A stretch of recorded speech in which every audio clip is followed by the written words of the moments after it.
얼음은 본디 얼음은 차가워야 본디 하거늘 차가워야 하기오늘. 어찌하여 그 속에서 뜨거운 원한의 피가 흐르는가.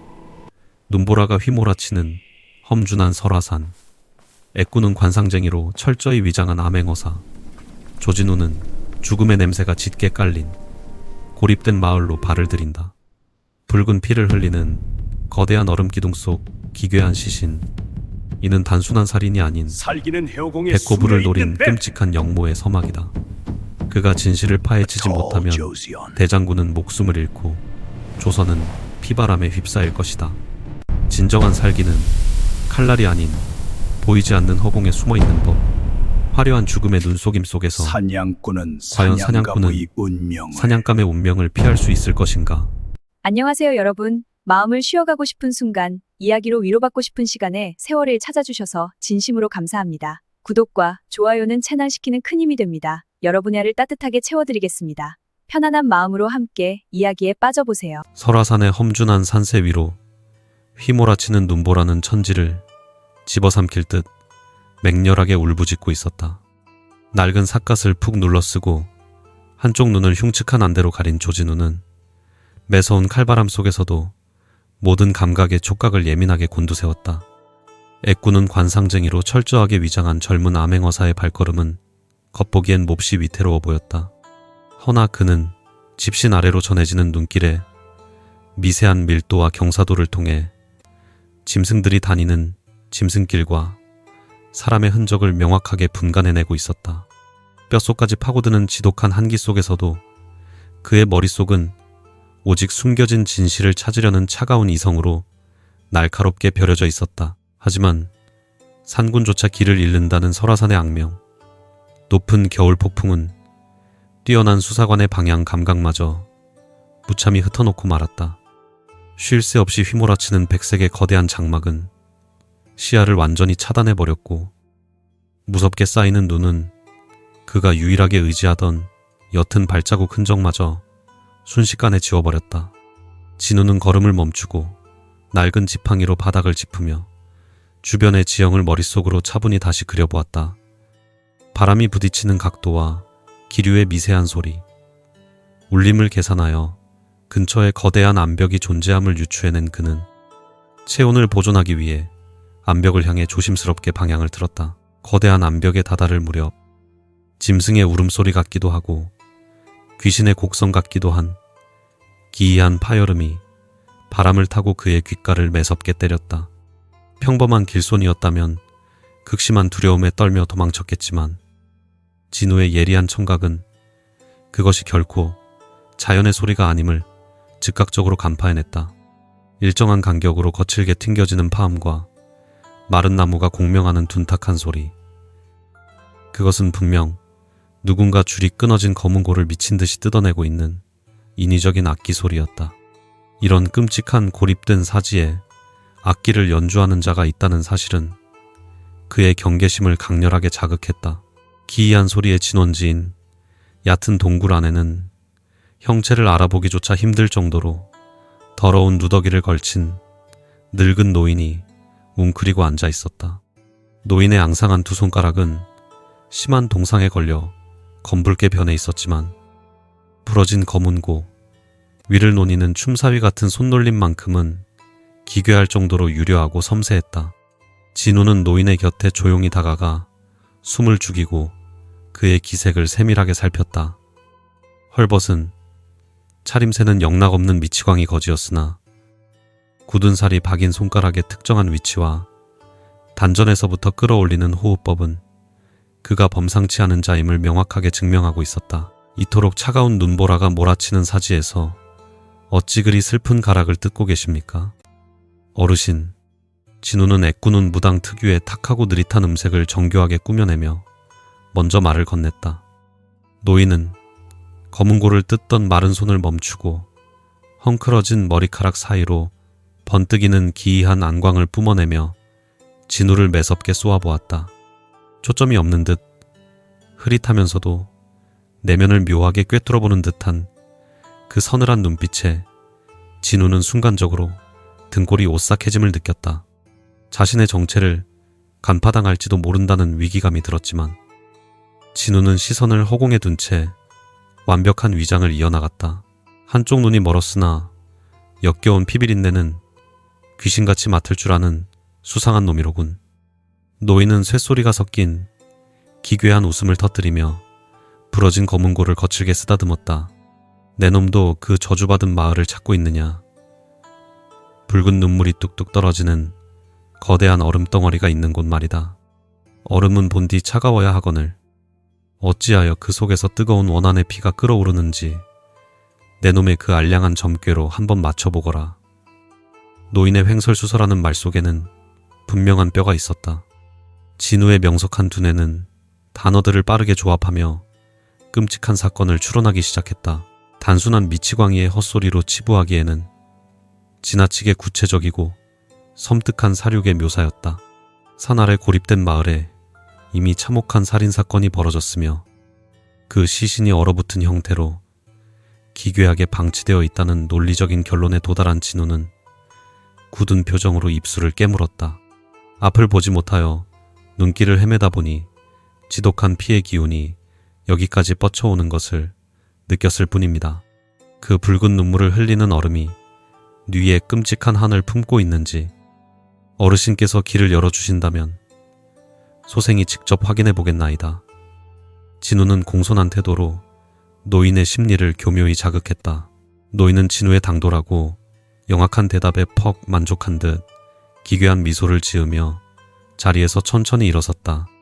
동굴 밖으로는 여전히 한치 앞을 분간할 수 없는 매서운 짐승 같은 눈보라가 몰아치고 있었으나 노인은 한치의 망설임도 없이 절벽 가장자리에 좁고 가파른 새끼를 향해 걸음을 내디뎠다. 진우는 얼어붙은 지팡이를 단단히 고쳐쥐고 노인이 눈 위에 남긴 기묘한 보폭의 발자국을 이성적으로 분석하며 정확히 따라 밟았다. 칼바람 너머로 기다리고 있을 끔찍한 진실을 향해 암행어사의 차가운 추리가 본격적인 막을 올리고 있었다. 노인의 기괴한 발자국을 따라 험준한 능선을 넘자 거짓말처럼 매섭던 눈보라가 잦아들며 외부와 철저히 단절된 산골 마을의 전경이 음산하게 드러났다. 회백색 눈구름 사이로 스며든 창백한 달빛이 초가집들의 찌그러진 지붕을 비추는 풍경은 마치 거대한 무덤가를 연상케 했다. 조진우는 마을 어귀에 들어서자마자 공기 중에 짙게 깔린 비정상적인 침묵과 두려움의 냄새를 본능적으로 감지했다. 개 짖는 소리 하나 없는 기이한 정적 속에서 그의 낡은 지팡이가 얼어붙은 땅을 짚는 둔탁한 소리만이 불길하게 메아리치며 마을 사람들의 신경을 자극하고 있었다. 마을 한가운데 위치한 넓은 성황당 앞마당에는 횃불을 든 마을 사람들이 겁에 질린 얼굴로 거대한 물체를 둥글게 에워싸고 있었다. 누구 하나 감히 다가가지 못한 채 숨죽여 떨고 있는 군중의 틈바구니로 진우는 애꾸눈의 시선을 예리하게 빛내며 천천히 걸음을 옮겼다. 맹인 행세를 하며 헛손질을 섞어 군중을 해치고 나아간 그의 단 하나 남은 눈동자에 노인이 말했던 붉은 눈물을 흘리는 얼음의 기괴한 실체가 마침내 그 끔찍하고도 압도적인 위용을 고스란히 드러내고 있었다. 그것은 사람 키를 훌쩍 넘기는 거대한 직육면체의 얼음 기둥이었다. 투명하고 차가운 빙벽의 한가운데에는 얇은 비단옷만 걸친 젊은 사내의 시신이 갇혀 있었는데 기이하게도 하늘을 향해 두 팔을 벌리고 고개를 뒤로 꺾은 섬뜩한 재물의 자세를 취하고 있었다. 사내의 부릅뜬 두 눈과 벌어진 입에서는 검붉은 피가 흘러나와 얼음 속에 선명한 핏빛 줄기를 수놓고 있었으며 이는 횃불에 일렁이는 빛을 받아 마치 얼음덩어리 자체가 붉은 피를 토해내며 살아 숨쉬는 듯한 착각마저 불러일으켰다. 진우의 명석한 두뇌는 눈앞의 참상을 주술적 공포가 아닌 차가운 논리의 잣대로 해체하기 시작했다. 이 정도 크기의 얼음 기둥이 자연적으로 형성될 리는 만무했다. 범인은 사내를 살아있는 상태로 틀에 가두고 극도의 추위 속에서 서서히 물을 부어 얼려 죽였음이 틀림없었다.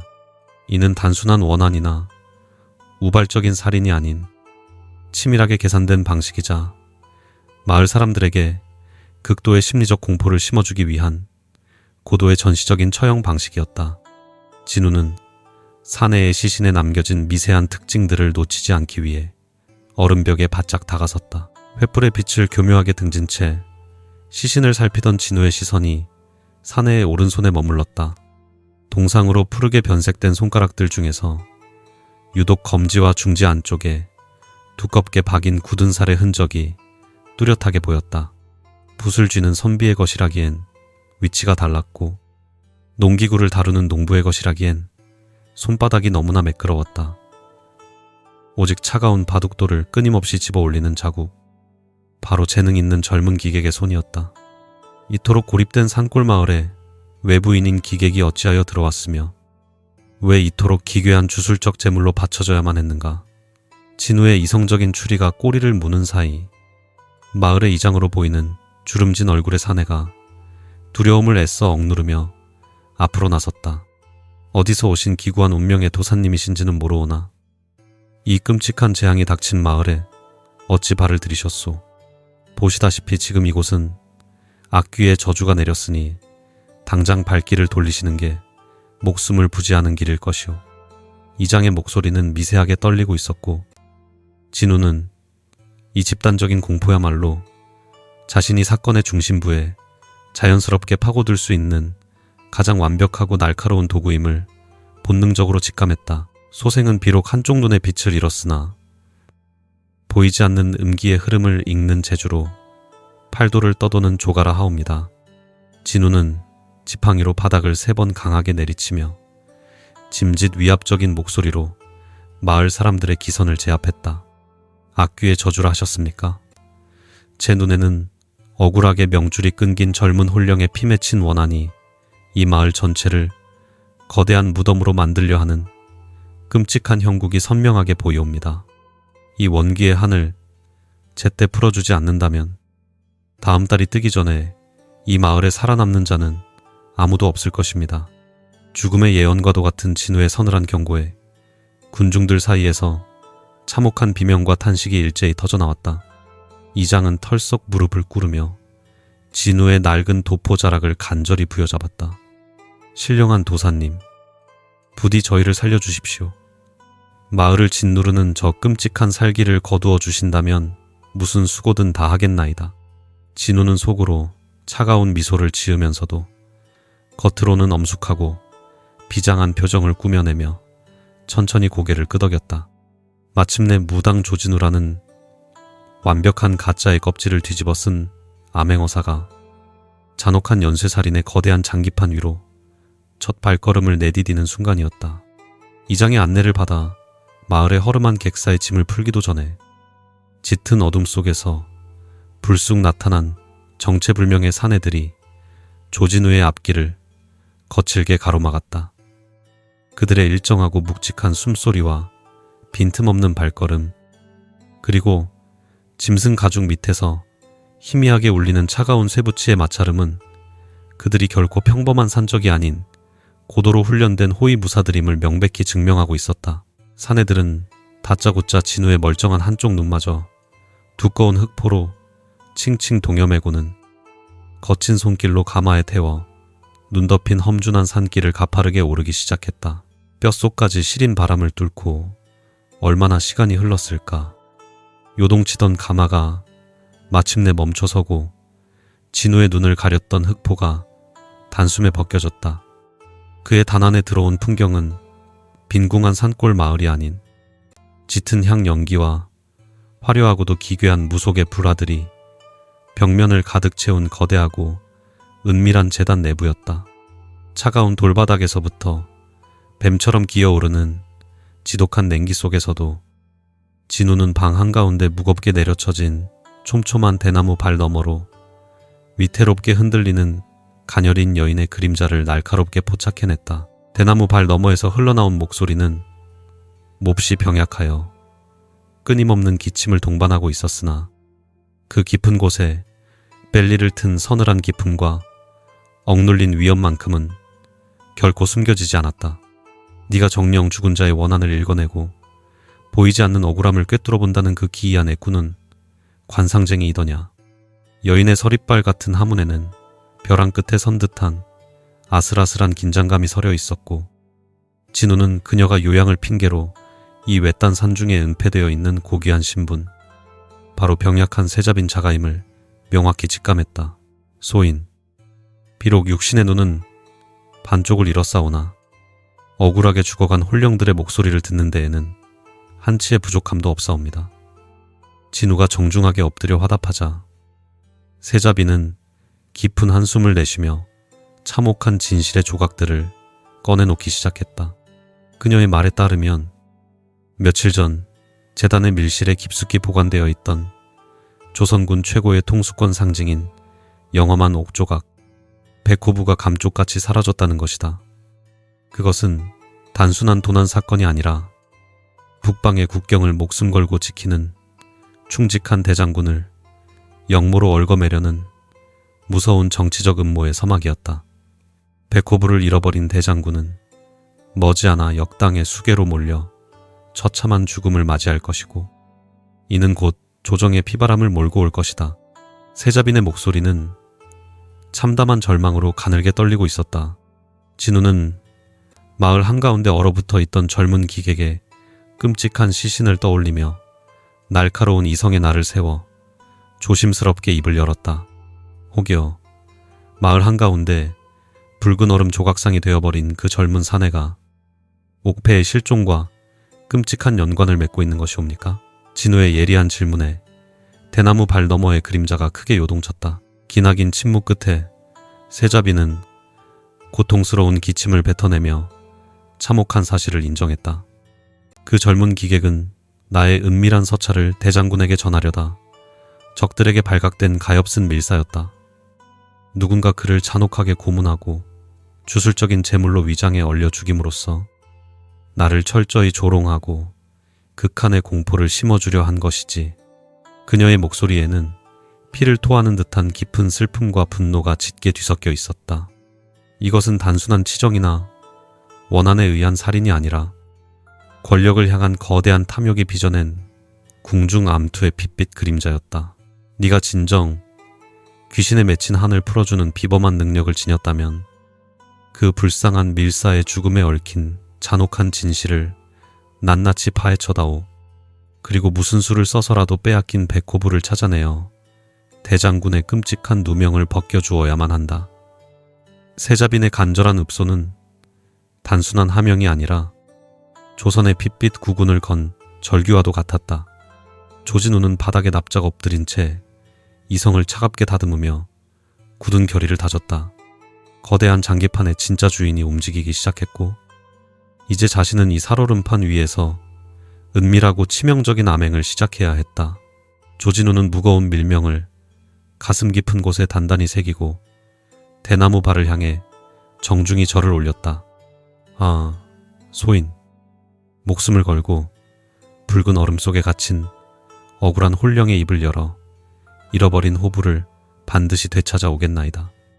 다시 검은 천으로 눈을 가린 채 요동치는 가마에 실려 재단을 빠져나오는 동안 진우의 머릿속은 수많은 변수와 의혹들로 치열하게 얽히고 설키기 시작했다.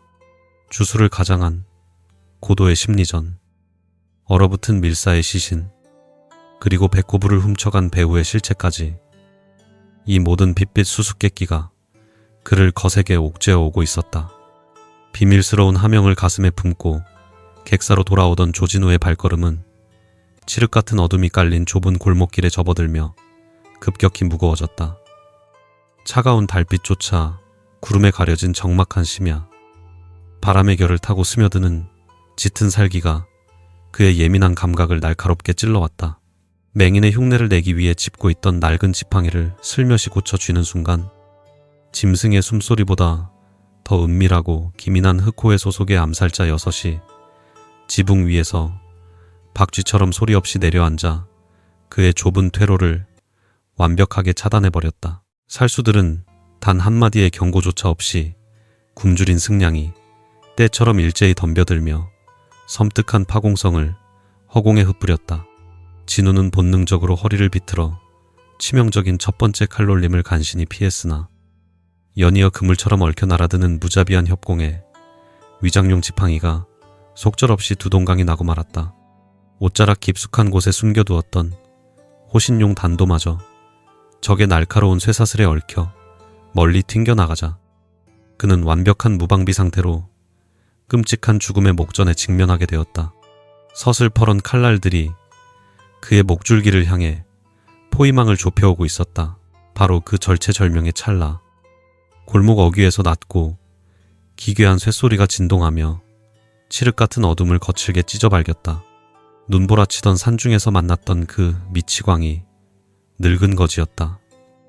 헐벗은 누더기를 펄럭이며 기괴한 보폭으로 미끄러지듯 다가온 노인의 손에는 날이 선 검 대신 부러진 검은고의 낡은 술대가 위태롭게 쥐어져 있었다. 살수들은 돌연 나타난 기이한 노인의 형상에 잠시 멈칫했으나 이내 코웃음을 치며 두 명의 자객이 번뜩이는 장검을 치켜들고 늙은 불청객을 향해 흉포하게 쇄도에 들어갔다. 그러나 살수들의 오만한 비웃음은 찰나의 순간 경악에 찬 끔찍한 비명으로 돌변했다. 노인의 거친 손에 쥐어진 부러진 술대는 마치 살아 숨쉬는 한 마리의 늙은 교룡처럼 허공을 기묘하고 우아하게 갈랐다. 그 움직임은 형편없이 느리고 엉성해 보였으나 기이하게도 살수들의 날카로운 검기가 닿기도 전에 그들의 치명적인 급소를 정확하고도 무자비하게 타격하고 있었다. 피 한 방울 흘리지 않고 단숨에 훈련된 장정 2명을 무릎 꿇린 노인의 무공은 세속의 검수를 아득히 초월한 신묘한 경지였다.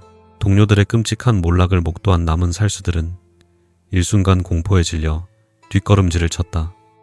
그러나 노인은 짐승의 포효 같은 묵직한 기압과 함께 땅을 박차고 날아올라 남은 적들의 진영을 무참히 짓밟았다. 쇳덩이와 나무가 부딪히는 둔탁한 파열음 속에서 검은 복면을 쓴 암살자들은 단 한 번의 유효한 반격조차 해보지 못한 채 추수기의 벼포기처럼 허망하게 쓰러져 갔다. 암행어사인 조진우조차 태어나서 단 한 번도 본 적 없는 전율을 일으키는 압도적인 무력의 향연이었다. 피비린내가 진동하는 골목에는 오직 쓰러진 자객들의 고통스러운 신음만이 기괴하게 맴돌고 있었다. 노인은 숨조차 헐떡이지 않은 채 핏자국 하나 묻지 않은 낡은 술대를 거문고 통에 아무렇게나 찔러 넣었다. 진우는 떨리는 숨을 억누르며 황급히 땅에 떨어진 단도를 주워들고 경계의 눈빛을 거두지 않았다.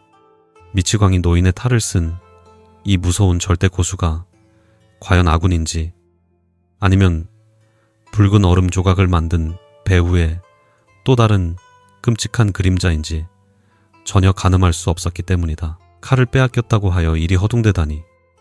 내 놈의 그 얄팍한 안목으로는 죽은 자의 원한은커녕 제 목숨조차 온전히 지키지 못하겠구나. 노인은 진우의 경직된 자세를 비웃듯 혀를 차며 탁한 목소리로 꾸짖었다. 눈에 보이는 시퍼런 쇳덩이만이 사람을 죽일 수 있다 믿는가? 진정으로 생사를 가르고 천하를 베는 것은 저 날카로운 강철이 아니라 칼날이 베고 지나가는 형체 없는 허공과 그 사이를 파고드는 보이지 않는 의지일 뿐이다. 노인의 서늘한 가르침은 진우의 뇌리를 망치처럼 강타했다. 보이지 않는 허공과 형체 없는 의지라. 미치광이 노인이 내뱉은 철학적인 호통은 꽉 막혀있던 진우의 차가운 추리에 번뜩이는 섬광처럼 새로운 진실의 단서를 던져주었다. 살인범이 젊은 기객을 굳이 거대한 얼음 기둥 속에 가둔 이유, 그리고 사라진 귀한 백호부의 행방 뒤에 숨겨진 진실. 범인들은 자신들의 탐욕스러운 목적을 완벽히 숨기기 위해 시선이 집중되는 화려한 사륙의 무대를 만들고, 정작 가장 중요한 진실의 조각들은 형체 없는 공백의 이면에 은밀하게 감추어 두었을지도 모른다는 무서운 깨달음이 도래했다. 깨달음의 충격에서 헤어나오기도 전에 진우가 다시 고개를 들었을 때 노인의 모습은 이미 짙은 어둠 속으로 완전히 녹아들어 흔적조차 보이지 않았다. 오직 부러진 검은고가 튕겨내는 슬프고도 기괴한 환청만이 밤바람을 타고 골목을 스산하게 맴돌 뿐이었다. 암살자들의 습격은 실패로 돌아갔으나 이는 배우의 거대한 적이 조진우라는 가짜 관상쟁이의 존재를 심각한 위협으로 인식하고 본격적인 제거 작업에 나섰음을 의미했다. 이제 그는 더 이상 관찰자가 아닌 피 튀기는 사냥터의 중심에 선 사냥감이 되었다. 진우는 차갑게 식어가는 살수들의 맥을 하나씩 짚으며 그들의 몸에서 흑호회의 표식을 조심스럽게 확인했다. 허상의 시선을 빼앗기지 않고 보이지 않는 칼날을 벼려야 한다는 노인의 가르침이 가슴속에서 뜨거운 불길처럼 타오르고 있었다. 눈보라치는 산골 마을에 기괴한 주술과 사라진 백호부, 그리고 조정의 피비린내, 나는 권력투쟁.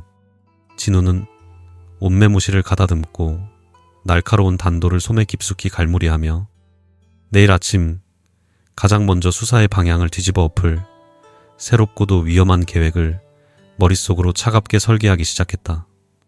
조진우는 노인의 서늘한 가르침을 되새기며 밀사의 죽음 이면에 도살인 거대한 배우를 유인할 치밀한 덫을 놓기 시작했다.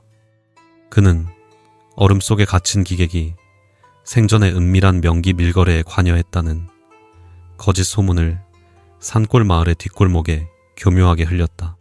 탐욕에 눈이 먼 밀거래에 조직의 우두머리라면 필시 죽은 기객이 남긴 가상의 장부를 찾기 위해 미끼를 물고 은밀한 접선 장소로 모습을 드러낼 것이 분명했다. 진우는 날카로운 비수를 품에 숨긴 채 접선지로 지목된 마을 외곽에 버려진 가마터로 향하는 발걸음을 재촉했다. 인적이 끊긴 지 오래된 가마터는 흉흉한 달빛 아래 거대한 아귀에 벌려진 아가리처럼 섬뜩한 침묵을 머금고 있었다. 차가운 바람이 깨진 옹기 조각들 사이를 스치며 귀곡선 같은 음산한 마찰음을 토해냈고 진우는 낡은 삿갓을 푹 눌러쓴 채 어둠 속에 몸을 완벽히 숨겼다. 그는 호흡을 극도로 낮추고 밀거래 조직의 우두머리가 나타나기만을 기다리며 예민한 청각을 사방으로 활짝 열어두었다.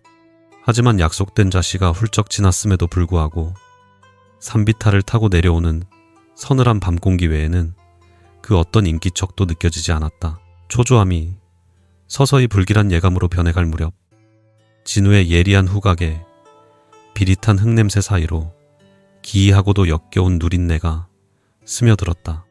그것은 짐승의 사체가 썩어가는 냄새와는 확연히 다른 사람의 살과 뼈가 뜨거운 불길에 억지로 태워질 때 나는 지독한 악취였다. 불길한 직감이 뇌리를 강타하자 진우는 은신처에서 거칠게 뛰쳐나와 악취의 진원지인 가장 거대한 불 꺼진 흙가마를 향해 다급히 달려갔다. 가마에 굳게 닫힌 흙문 틈새로 검고 끈적한 연기가 한 가닥 뱀처럼 기어나오고 있었다. 떨리는 손으로 무거운 흙문을 부수듯 밀어젖히자 아직 다 식지 않은 가마 내부의 매캐한 열기가 진우의 얼굴을 덮쳤다. 희미한 달빛이 비춘 가마 안쪽에는 도자기 대신 형체를 알아볼 수 없을 정도로 참혹하게 타들어가 숯덩이가 되어버린 인간의 시신이 기괴한 자세로 웅크려 있었다. 잿더미 속에 반쯤 파묻힌 시신의 손가락에는 밀거래 조직의 우두머리만이 끼고 다닌다는 특유의 굵은 청옥가락지가 열기에 녹아내린 채 흉측하게 들러붙어 있었다. 진우가 파놓은 함정은 누군가에 의해 완벽하게 짓밟힌 것이다. 진우는 가마벽에 기대어 잿더미로 변해버린 유일한 단서를 허망한 눈빛으로 내려다보며 짙은 절망감을 삼켰다.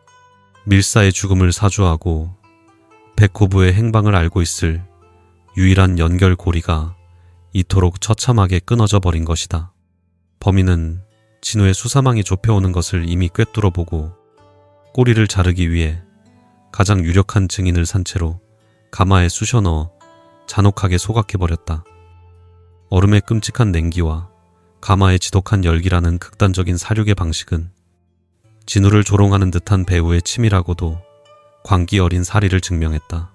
짙은 무력감이 진우의 온몸을 무겁게 짓눌렀으나 어둠 속에서 번뜩이던 늙은 거지의 날카로운 호통이 귓가에 다시금 서늘하게 울려 퍼졌다. 칼날이 베고 지나가는 허공의 이면을 보라던 그 철학적인 경고는 벼랑 끝에 선 그에게 새로운 이성의 불씨를 지펴주었다.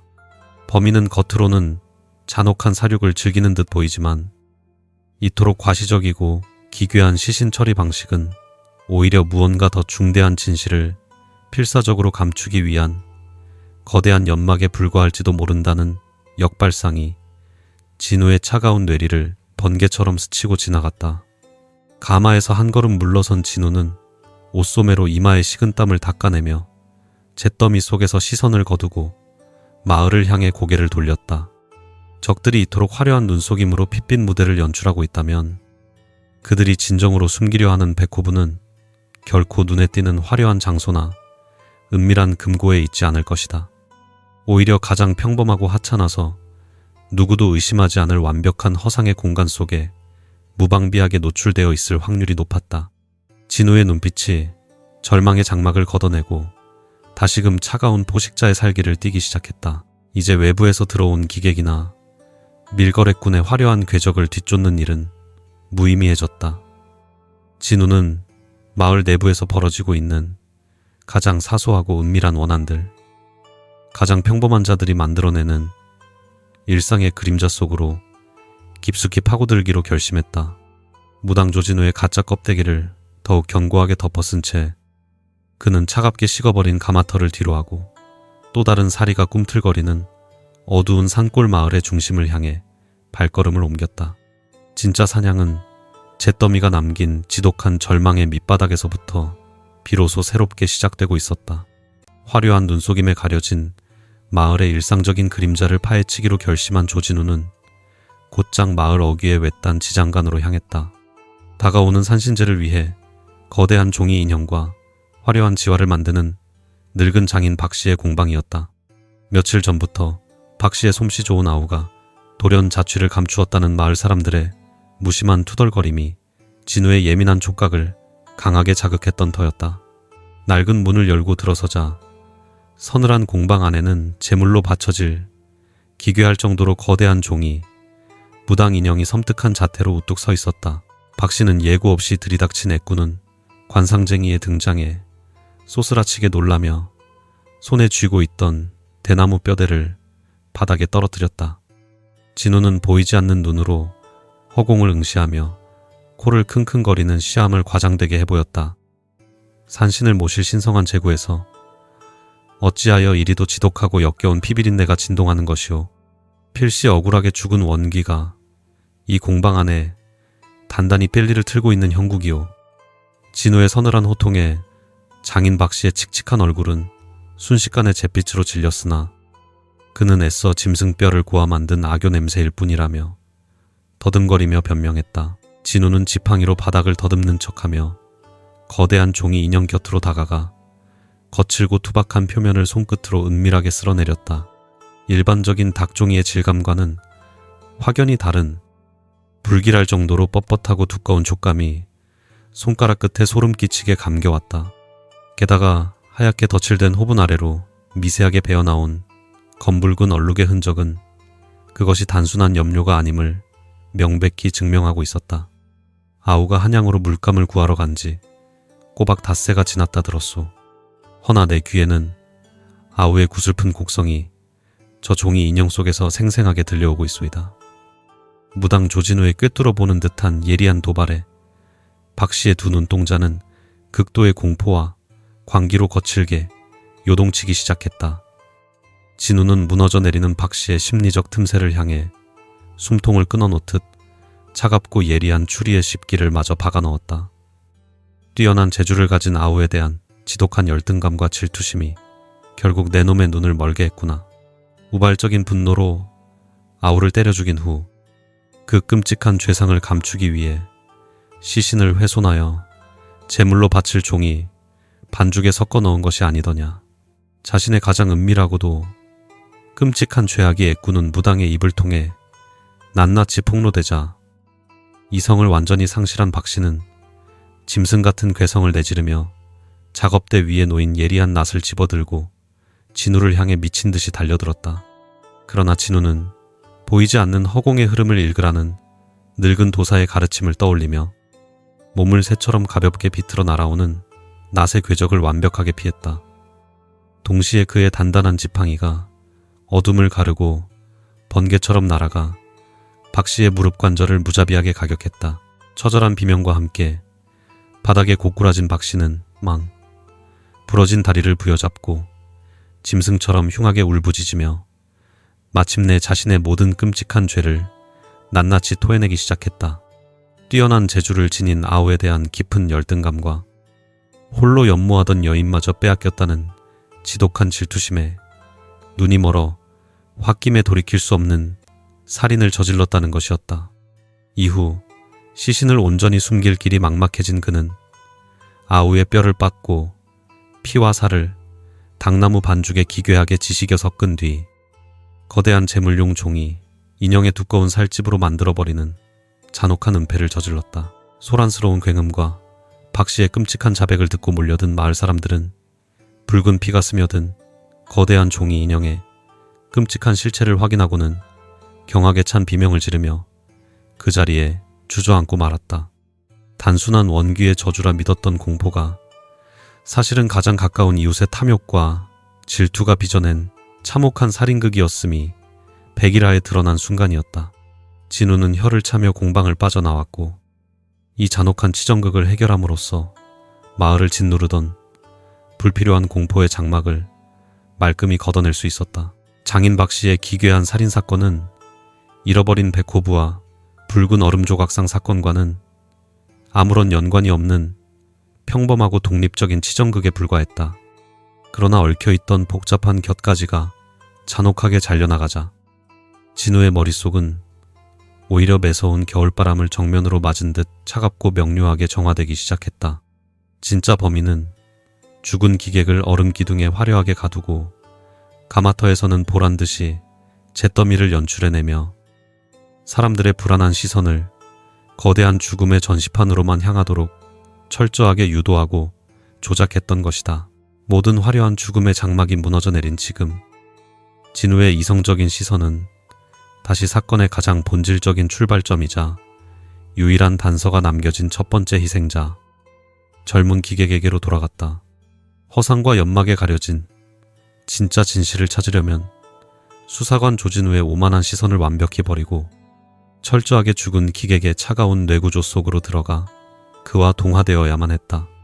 그는 부러진 지팡이를 단단히 고쳐쥐고 기객의 유품이 쓸쓸히 보관된 객사의 서늘한 방을 향해 무겁고도 결연한 발걸음을 옮기기 시작했다. 조진우는 참혹하게 얼어 죽은 젊은 기객의 유품이 은밀히 보관되어 있는 객사의 비좁고 퀴퀴한 방으로 소리 없이 숨어들었다. 지독한 냉기가 맴도는 방 안에는 낡고 해진 의복 몇 벌과 빛바랜 서책들, 그리고 묘한 윤기가 흐르는 오래된 바둑판 세트만이 주인을 잃어버린 채 쓸쓸하고 덩그러니 놓여 있었다.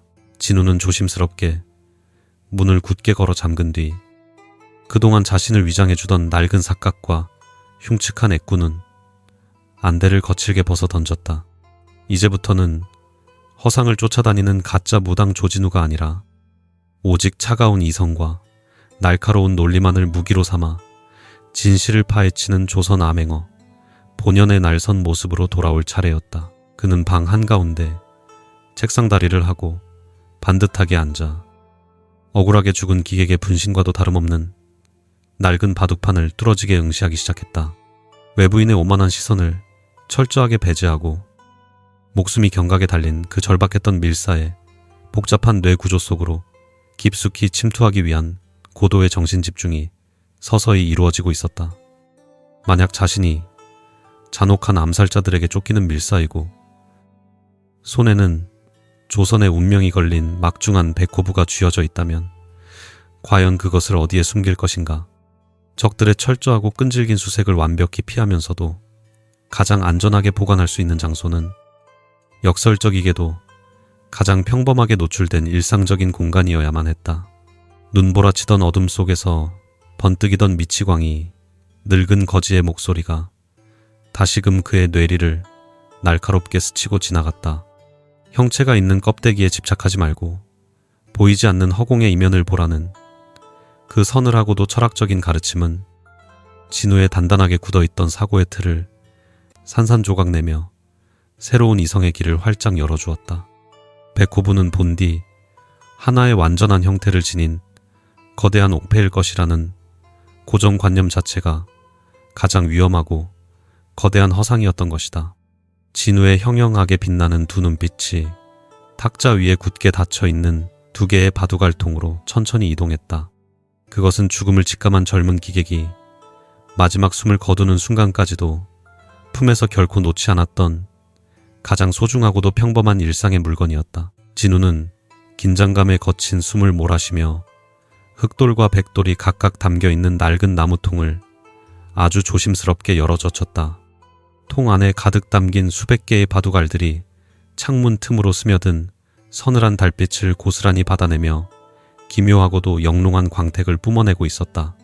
그는 떨리는 손을 뻗어 수많은 바둑알들을 하나씩 정성스레 만지작거리며 손끝으로 전해지는 미세한 질감과 무게의 미묘한 차이를 감각적으로 낱낱이 분석하기 시작했다.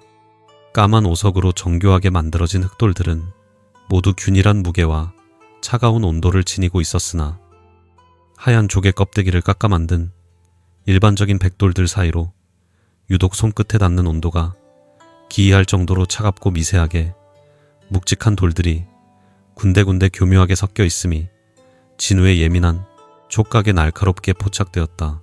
머릿속을 맴돌던 직감이 명확한 확신으로 변하는 찰나의 순간 진우는 주저함 없이 품에서 단돌을 꺼내어 유독 무겁고 차가운 백돌 하나를 바닥에 내려놓고 묵직한 칼자루로 강하게 내리쳤다. 날카로운 파열음이 울리며 바둑알이 반으로 쪼개졌고 일반적인 조개 껍데기의 단면이 아닌 영롱하고 맑은 옥의 은밀한 속살이 차가운 달빛 아래 그 신비로운 자태를 마침내 드러냈다. 그것은 왕실에서만 사용하는 최상급의 순백색 옥돌이었다. 젊고 총명했던 기객은 적들에게 쫓기는 절체절명의 위기 속에서 완전한 형태의 백호부를 온전히 지켜내는 것이 불가능함을 깨닫고 스스로 그 귀한 옥패를 산산조각 내버리는 무서운 결단을 내렸던 것이다. 기객은 거칠게 부숴버린 백호부의 수많은 조각들을 피가 나는 손으로 밤새도록 거친 바위에 갈고 다듬어 지극히 평범하고 둥근 바둑알의 형태로 완벽하게 위장시키는 기질을 발휘했다. 그리고 그것들을 수백 개의 진짜 백돌들 사이에 교묘하고 은밀하게 뒤섞어 놓음으로써 잔혹한 적들이 옥패를 찾기 위해 객사의 방안을 샅샅이 뒤집어 엎고 수색하더라도 결코 알아채지 못하게 만드는 천재적인 은폐술을 홀로 완성해낸 것이다. 나무를 감쪽같이 숨기려면 거대한 숲에 숨기라는 오래된 병법의 기본 원리를 가장 처절하고도 완벽한 형태로 구현해낸 죽은 밀사의 지혜에 진우는 온몸에 소름이 돋는 듯한 벅찬 전율과 씁쓸한 경외감을 동시에 깊게 느꼈다. 진우는 차가운 방바닥에 어지럽게 흩어진 수많은 백돌들 중에서 옥으로 정교하게 위장된 묵직한 조각들만을 하나하나 정성스럽게 골라내어 낡은 탁자 위에 조심스레 올려놓았다. 33개의 조각으로 처참하게 나뉘어버린 옥돌들을 본래의 형태에 맞게 숨죽여 맞추기 시작하자 마침내 조선군 통수권의 절대적인 상징인 위엄있고 용맹한 백호의 형상이 창백한 달빛을 고스란히 받으며 거칠게 부활했다. 비록 수많은 흉측한 금이 가고 심하게 상처 입은 참혹한 모습이었으나 그것은 죽은 기객의 뜨거운 충의와 암행어사, 진우의 집요한 추리가 맞물려 기적처럼 일구어낸 가장 완벽하고 위대한 진실의 조각 그 자체였다. 마침내 산산조각 났던 가장 중요한 핵심 물증인 백호부를 온전히 손에 쥐게 된 진우의 단 하나 남은 눈동자에 악을 징벌하려는 뜨거운 분노의 불길이 맹렬하게 타오르기 시작했다. 이제 진우에게 남은 마지막 임무는 이 모든 참혹한 사륙극과 주술적 공포를 등 뒤에서 교묘하게 조종하며 억울한 대장군을 역모로 몰아넣으려 했던 가증스러운 진짜 악귀의 숨통을 단숨에 끊어놓는 일뿐이었다. 진우는 흩어진 옥조각들을 품속 깊이 갈무리하고 다시 흉측한 안대를 차며 위장용 지포를 푹 눌러 쓴 채 완벽한 무당 조진우의 껍데기를 뒤집어 썼다. 그의 발걸음은 더 이상 한치의 망설임도 없이 거대한 음모의 심장부인 흑호 재단의 가장 깊숙한 지하 감옥을 향해 차갑고도 무겁게 움직이고 있었다. 조진우는 품속의 백호부의 조각들을 단단히 갈무리한 채 마을 가장 깊숙한 곳에 자리한 흑호 재단의 은밀한 지하 감옥으로 소리 없이 잠입했다. 혹한의 눈보라가 몰아치는 지상의 풍경과는 완벽하게 대비되게도 끝없이 이어진 돌계단을 따라 지하로 내려갈수록 숨이 턱턱 막히는 뜨거운 열기가 그의 전신을 맹렬하게 덮쳐왔다. 설화산 깊은 곳에서 끓어오르는 거대한 지열과 용암의 기운을 그대로 끌어다 쓰는 이 지옥 같은 지하 뇌옥은 산자의 살을 태우고 영혼마저 바싹 말려버리는 끔찍한 고문의 장소로 악명이 높았다. 유황 냄새가 진동하는 어둡고 비좁은 통로를 지나 가장 깊은 밀실에 다다르자 뜨거운 열기에 붉게 달아오른 쇠사슬에 묶여 처참하게 고문을 당하고 있는 중년 여인의 가녀린 형상이 진우의 시야에 들어왔다. 피투성이가 된 채 가쁜 숨을 몰아쉬는 그녀는 바로 세자빈 자가를 최측근에서 보필하던 충직한 최상궁이었다. 찢겨진 궁녀의 의복 사이로 드러난 참혹한 화상의 흔적들은 그녀가 백호부의 행방을 발설하지 않기 위해 얼마나 끔찍한 고통을 묵묵히 견뎌내고 있었는지를 생생하고도 처절하게 증명해주고 있었다. 진우는 인기척을 죽이고 감옥의 무거운 철창을 조심스럽게 열어젖힌 뒤 기진맥진한 최상궁의 곁으로 다가가 흉측한 안대를 벗고 자신의 진짜 정체를 밝혔다. 절망에 빠져 흐려져가던 최상궁의 두 눈동자는 진우의 손에 들린 조각난 백호부의 형상을 확인하는 순간 믿을 수 없다는 듯 거칠게 요동치기 시작했다. 암행어사 조진우라 하옵니다. 밀사가 목숨을 바쳐 지켜낸 이 백호부를 세자빈 자가의 하명에 따라 마침내 온전히 거두어드렸으니 이제 안심하시고 제게 끔찍한 진실을 모두 말씀해 주시옵소서. 암행어사의 등장과 백호부의 귀환에 최상궁은 뜨거운 눈물을 왈칵 쏟아내며 메마른 입술을 달싹여 흑호 재단을 지배하는 국무의 무서운 음모를 낱낱이 토해내기 시작했다. 마을 사람들을 공포로 몰아넣은 기객의 잔혹한 죽음과 종이 인형의 저주 등은 모두 국무가 자신의 악랄한 목적을 달성하기 위해 교묘하게 조작해낸 주술적 연막에 불과하다는 것이었다. 국무는 이 가짜 저주와 공포를 무기 삼아 나약해진 왕실을 정신적으로 완벽하게 장악하고 나아가 조선의 실질적인 권력까지 탐하고 있었다. 그 요사스러운 국무는 백호부를 훔쳐내어 충직한 대장군을 역모로 얽어매고 북방의 군사권마저 자신의 수족들에게 넘기려는 끔찍한 반역을 기도하고 있사옵니다. 최상궁의 쉰 목소리에는 조선의 사직을 걱정하는 피 끓는 충이가 가득 서려 있었다. 국무의 탐욕은 단순한 재물이나 명예를 넘어서서 신의 목소리를 빙자하여 군주를 조종하고 조선의 굳건한 기반을 뿌리째 뒤흔들려는 거대하고도 치명적인 독버섯과도 같았다. 진우는 등골이 서늘해지는 무서운 진실 앞에서 끓어오르는 분노를 애써 짓누르며 그녀의 다음 말에 귀를 기울였다. 최상궁은 묶인 손을 힘겹게 움직여 피와 땀으로 얼룩진 자신의 속적삼 안쪽을 간절한 눈빛으로 가리켰다. 진우가 조심스럽게 그곳을 찢어내자 붉은 피로 빼곡하게 적힌 작은 밀서 하나가 은밀하게 모습을 드러냈다. 이 혈서는 국무가 북방의 반란군 수괴들과 은밀히 주고받은 영모의 결정적인 증좌이옵니다. 제가 이 증좌를 빼돌렸기에 저들은 저를 죽이지도 못한 채 이 불지옥에 가두고 지독한 고문을 가했던 것입니다. 어사출도 하시어 저 요괴의 숨통을 반드시 끊어주시옵소서.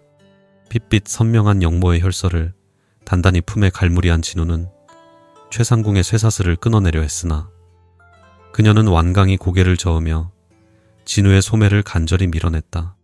제 육신은 이미 용암의 도끼에 중독되어 한 발짝도 나아갈 수 없으니 저를 버려두고 어서 이 지옥을 빠져나가시옵소서.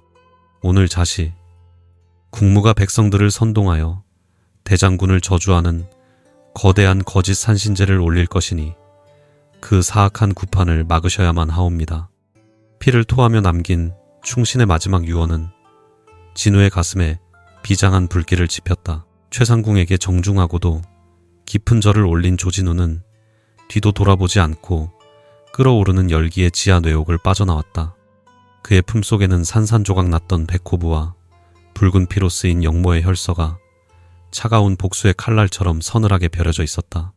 지상으로 통하는 돌계단을 묵묵히 오르는 그의 단안에는 더 이상 사건의 진상을 헤매는 방관자의 나약함은 없었다. 오직 잔혹한 광기로 조선의 하늘을 붉게 물들이려는 국무의 숨통을 무자비하게 끊어놓겠다는 암행어사의 무서운 살기만이 짙게 요동치며 결전을 준비하고 있었다. 자정이 가까워지자 흑호재단의 넓은 앞마당은 광기 어린 산신제의 열기로 붉게 타오르고 있었다. 수백 개의 횃불이 토해내는 매캐한 연기와 어지러운 무구들의 마찰음이 밤하늘을 어지럽게 뒤덮었다. 마을 사람들은 국무가 조장한 맹목적인 공포에 사로잡혀 거대한 장작더미 주위를 미친 듯이 돌며 기괴한 주문을 읊조리고 있었다. 조진우는 낡은 삿갓을 깊게 눌러쓴 채 광란의 군중들 틈바구니에 소리 없이 스며들어 재단 가장 높은 곳에서 오만한 자태로 춤을 추는 국무의 가증스러운 몸짓을 서늘하게 응시했다. 화려한 신복을 휘감은 국무는 번뜩이는 작두 위를 맨발로 오르내리며 군중들의 어리석은 믿음을 극한으로 자극하고 있었다. 그녀는 북방의 대장군이 산신의 노여움을 사 저주를 받았으며 그 불경한 역적을 찢어 죽여야만 마을의 재앙이 물러갈 것이라며 핏대를 세워 악을 썼다. 거짓된 신탁이 군중의 이성을 마비시키고 맹목적인 살기로 변해가려던 찰나 진우는 군중을 해치고 앞으로 나서며 지팡이를 바닥에 거칠게 내리쳤다. 호랑이의 포효와도 같은 묵직한 마찰음이 일순간 광란의 구판을 차갑게 얼어붙게 만들었다. 요사스러운 주술로 백성들의 눈을 가리고 신성한 재단을 영모의 피비린내로 더럽힌 악귀는 과연 누구인가? 진우의 섯을 펄은 일갈에 재단 주위에는 숨막히는 정적이 맴돌았다. 그는 거추장스러운 삿갓과 안대를 한 번에 벗어던지고 품속에서 붉은 피로 쓰인 최상궁의 혈서를 높이 치켜들었다. 암행어사의 위엄을 드러낸 그의 단안은 번개처럼 매섭게 빛나며 재단 위의 국무를 꿰뚫을 듯 노려보았다. 갑작스러운 어사의 출도에 마을 사람들은 경악하며 바닥에 납작 엎드렸고 국무의 오만하던 얼굴은 순식간에 잿빛으로 허물어졌다. 내년이 신의 계시라 속이며 얼어붙은 기객의 시신으로 공포를 조장한 것은 이 영모의 혈서를 감추고 북방의 반란군과 내통하기 위한 얄팍하고도 잔혹한 눈속임에 불과했다. 진우는 기객이 목숨을 바쳐 지켜낸 조각난 백호부들을 꺼내어 바닥에 흩뿌렸다. 보아라, 내년이 훔쳐내어 대장군을 역적으로 몰려했던 조선군 통수권의 상징이 이토록 참혹하게 깨어진 채 여기 있다. 가장 평범한 바둑알 속에 옥패를 숨겨낸 밀사의 충이가 내년의 그 얄팍한 요술을 완벽하게 부수어버린 것이다. 명백한 증거와 차가운 논리 앞에서 국무의 거짓된 신성은 산산조각 나버렸다. 그녀는 부들부들 떨며 무당방울을 마구 흔들어 보았으나 이미 진실을 깨달은 백성들의 싸늘한 시선 앞에서는 그 어떤 주술도 통하지 않았다. 진우는 단도를 빼어들고 재단 위로 천천히 걸음을 옮기며 최후의 압박을 가했다. 권력의 눈이 멀어 억울한 자들의 피를 빨아먹은 요괴여. 이제 내년의 그 더러운 혀를 뽑아 대장군의 끔찍한 누명을 벗기고 조선의 매서운 국법으로 내 놈의 살점을 찢어 밝힐 것이다. 모든 기만이 탄로나고 도망칠 곳마저 잃어버린 국무는 돌연 미친 듯한 괴성을 내지르며 칼을 빼어들고 진우에게 덤벼들었다. 그러나 허상에 갇힌 그녀의 엉성한 칼부림은 보이지 않는 칼날을 벼려낸 진우의 상대가 되지 못했다. 진우가 가볍게 몸을 비틀며 단도의 손잡이로 그녀의 명치를 강하게 가격하자 국무는 피를 토하며 무참히 꺾이고 말았다. 철저한 패배와 끔찍한 형벌의 공포에 직면한 그녀의 두 눈동자의 마지막으로 짙은 광기와 절망이 소용돌이치기 시작했다. 내 비록 육신은 타들어갈지언정 이 저주받은 사냐에 뿌린 원한의 씨앗마저 다 태우지는 못할 것이다. 섬뜩한 저주를 내뱉은 국무는 스스로 제단 옆에서 맹렬하게 타오르고 있던 거대한 불길 속으로 몸을 던졌다. 살과 뼈가 타들어가는 기괴하고도 처절한 비명이 설화산의 밤하늘을 무섭게 갈랐다. 진우는 차가운 눈빛으로 요괴의 비참한 최후를 묵묵히 지켜보며 흩어진 백호부 조각들을 조심스레 거두어들였다. 거짓된 주술의 시대가 잿더미로 쓰러지고 마침내 숨겨진 진실이 차가운 승리를 거두는 핏빛 밤이었다. 조진우는 참혹했던 흑호재단의 밤이 지나고 날이 밝자마자 산산조각 난 백호부의 파편들을 정성스레 수습하여 은밀히 해월 행궁으로 향했다. 대나무 발 너머에서 초조하게 소식을 기다리던 세자비는 피 묻은 옥조각들을 마주하고는 참았던 뜨거운 눈물을 하염없이 쏟아냈다. 조각난 백호부는 대장군의 무고함을 증명하고 억울하게 희생된 밀사의 충의를 기리는 가장 완벽한 증거였다. 진우는 차가운 바닥에 엎드려 무거운 밀명을 완수했음을 조용히 고하며 기나긴 핏빛 암투의 끝을 알렸다. 설화산을 무겁게 짓누르던 지독한 눈보라가 서서히 걷히고 메마른 나뭇가지 끝으로 옅은 봄 기운이 스며들기 시작했다. 피비린내 나는 주술과 사륙의 흔적들도 따스한 햇살 아래 녹아내리는 눈과 함께 산 아래로 씻겨 내려가고 있었다. 가짜 애꾸는 관상쟁이의 낡은 허물을 완전히 벗어던진 암행어사 조진우는 가벼워진 어깨 위로 보찜을 고쳐매고 홀가분한 발걸음으로 마을 어귀를 나섰다. 혹독한 겨울의 끝자락에서 마주한 진실은 쓰디쓴 한기를 남겼으나 동시에 새로운 생명을 잉태할 굳건한 땅을 다져주었다. 눈 녹은 굽이진 산길을 따라 걷던 진우의 귓가에 어디선가 또다시 낮고 애절한 검은고 소리가 바람을 타고 희미하게 들려왔다. 발걸음을 멈추고 고개를 돌린 곳에는 며칠 전 암살자들의 습격에서 그에게 보이지 않는 칼날의 가르침을 전해주었던 미치광이 늙은 거지가 바위에 걸터 앉아 있었다. 낡은 누더기 차림과 부러진 검은고는 여전했으나 그의 흐릿한 두 눈동자, 깊은 곳에는 세속의 모든 풍파를 초월한 맑고 깊은 슬픔이 고요하게 잠겨 있었다. 진우는 직감적으로 다가가 정중히 예를 갖추었다.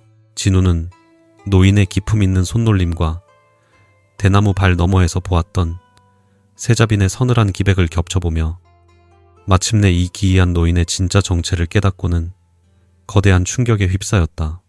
그는 10여 년 전 잔혹한 권력투쟁의 소용돌이 속에서 억울하게 폐위되어 흔적도 없이 사라졌던 선왕, 바로 세자빈 자가의 친부였던 것이다. 모든 권력을 잃고 쫓겨난 비운의 군주는 미치광이의 탈을 쓴 채 설화산 깊은 곳에 숨어 딸의 곁을 묵묵히 지키고 있었던 셈이다. 어르신의 그 크고 깊은 뜻을 미천한 소생이 감히 헤아리지 못하였나이다. 자가께서는 어르신께서 이토록 가까운 곳에서 지켜보고 계심을 알고 계시는지요? 진우가 떨리는 목소리로 묻자 늙은 패왕은 검은고 줄을 튕기며 희미한 미소를 지었다. 허상에 갇힌 육신이 어찌 중요하겠는가? 내 딸의 슬픔을 달래고 위태로운 조선의 사직을 보이지 않는 곳에서 지켜낼 수 있다면 이 낡은 누더기 하나로도 족할 뿐이다. 자네가 찾아낸 진실이 혹독한 겨울을 밀어내고 마침내 봄을 불러왔군.